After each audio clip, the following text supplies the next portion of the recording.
and those words were said at the federal level, but we are the roots of democracy. So please, if you are a leader in a neighborhood association, please pick one of these up. It will tell you of all the things I have gone through, trying to educate myself, to learn as much as possible of all the problems that are within the city of San Antonio and throughout the area. So feel free to talk to me. That's what I'm here for. I wrote this, and it says, I will be concerned for health, safety, and welfare. I am concerned. It says, advocates for prudent stewardship of existing resources. I do that. I encourage prudent economic development, and I have shown that I will do and try my best to do what is just and right for all. Thank you very much.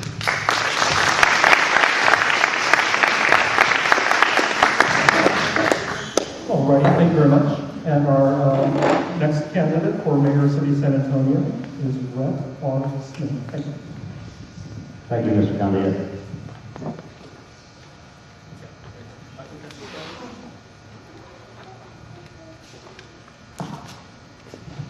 I have a dream. I'm sure you remember the famous words from the Martin Luther King speech in the mid-60s. The rest of that was that someday this nation would stand up and live out the true meaning of its creed. We hold these truths to be self-evident, that all men are created equal. I have brought to the City Council of San Antonio a resolution that was adopted by the state of Virginia, the legislature of Virginia, apologizing for slavery. This was a bold and strong move by an original slave state, Virginia, as was Texas.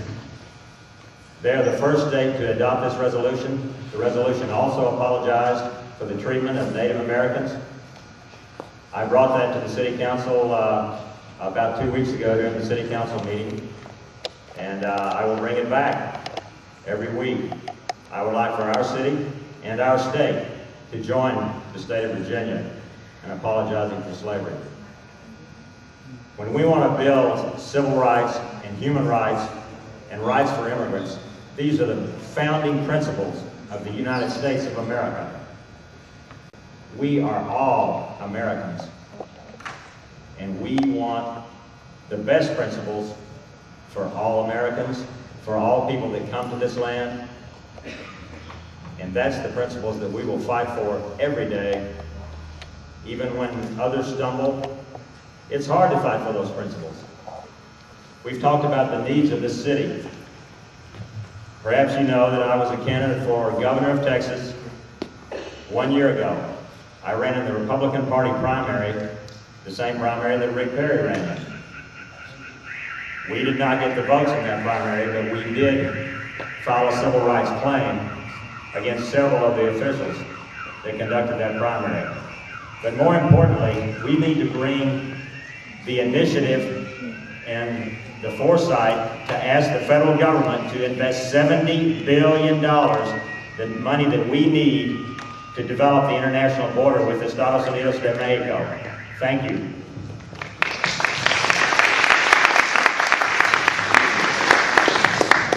All righty, thank you very much. That was our brief introductions of our mayoral candidates and candidates for City Council District 1.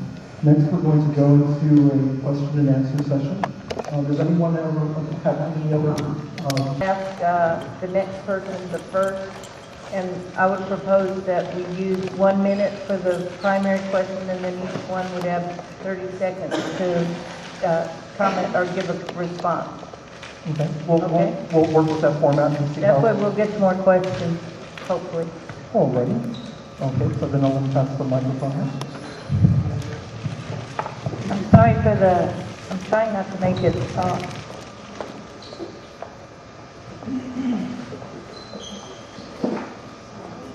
The first question is, this will be first to Mr. Smith, and if you use less than your time, we'll just move on to the other individuals. This one may not take a minute for anyone to answer The question is, would you please tell us at least 3 organizations or groups you have belonged to in the last 10 years?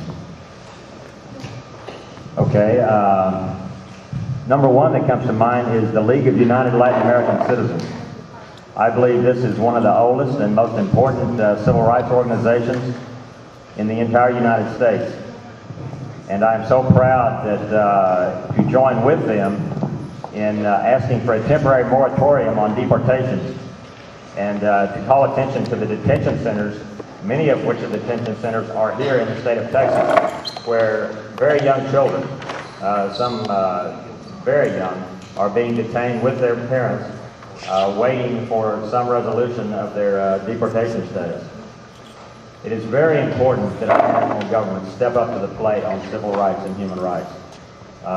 Let's see, I've been a member of both major political parties, besides running for governor in the Republican Party campaign. Last year I ran for Congress, the U.S. representative in the Democratic Party 4 years ago. Okay, time's up on that question. Mr. Rodriguez? Please repeat the question.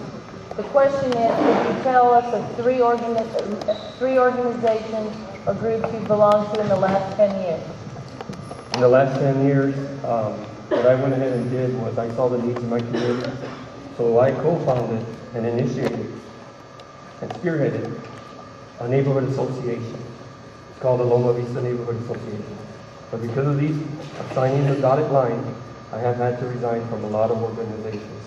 Another was, I was co-founder for the Memorial Branch Library, Amigos, which is a group that tries to bring programs into our public library system, specifically to our libraries, which was lacking. Other organizations are District 5 Advisory. There's been numerous commissions, panels, and boards that I have also participated in, but you can go ahead and see this list. Thank you. Thank you very much. Ms. Oldham? This is a big, long list.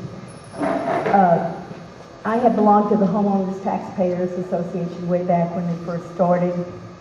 I was a member of LULAC in 1990, and one of my things on immigration right now is that everybody that's illegal needs to go home, because at this point it would free up the jobs for the people that are here on unemployment and are here on welfare. Because actually the people that are immigrants, they're actually slaves in our country. And I do not participate in that kind of thing. I am a precinct chair, 3140 Republican. I have gone to like 6 state conventions and about 7 or 8 district conventions.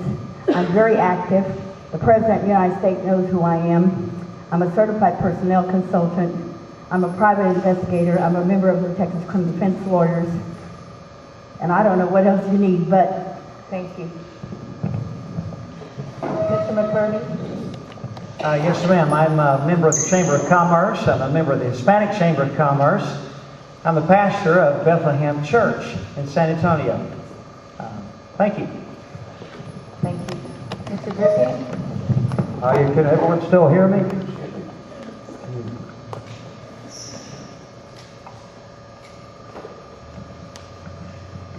Let's see, I'm a member of the Reader's Digest Book of the Month Club. I am a taxpayer in San Antonio, and I am an American. And one thing that bothers me tonight, nobody has suggested we say the Pledge of Allegiance. May I suggest that? Raise a hand. I pledge allegiance to the flag of the United States of America and to the republic for which it stands, one nation, under God, indivisible, with liberty and justice for all. Thank you. Ms. Swift? Well, the only Jews-paying organization I'm a member of is the ACLU. I helped start San Antonio Democracy Now!, which was working on voter rights in San Antonio, and spawned Clean Money San Antonio, which I was coordinator for, which was working on getting public financing of campaigns for city council and mayor so that average people could afford to run on a level playing field. Excuse me. And I helped start Food Not Bombs, which serves vegan food to homeless people and for free. And I'm a member of the Texas Fair Trade Coalition, which is a group of organizations trying to work for fair trade instead of free trade to enforce labor and environmental regulations on trade agreements. And I'm also a member of the Green Party. Thank you. Ms. Monreal? I was precinct chair of 2003. I belong to an organization in our church with professionals and technicians in Mexico and here in the United States because we push the education for everyone in our organization.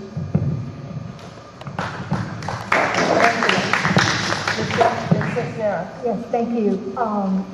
My husband and I, Henry Cisneros, founded a nonprofit called American Sunrise.